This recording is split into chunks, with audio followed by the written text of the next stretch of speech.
right to shoot us. And look what we got here. We got the Canik Tpsfx and Rough Rider. I think a 6-inch barrel, 6.5.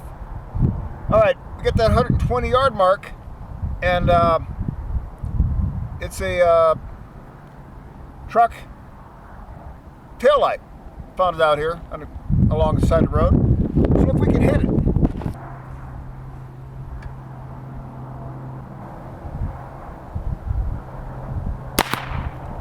Load.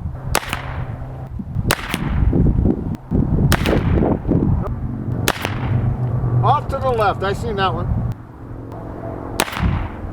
Off to the left. All right.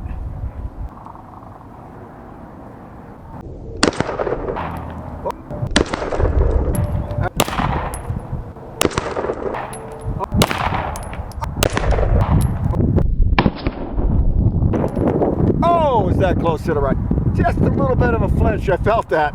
It's just hard to hold this thing still. Look at that. I mean, that was just inches away from that thing. But the Canik is really accurate.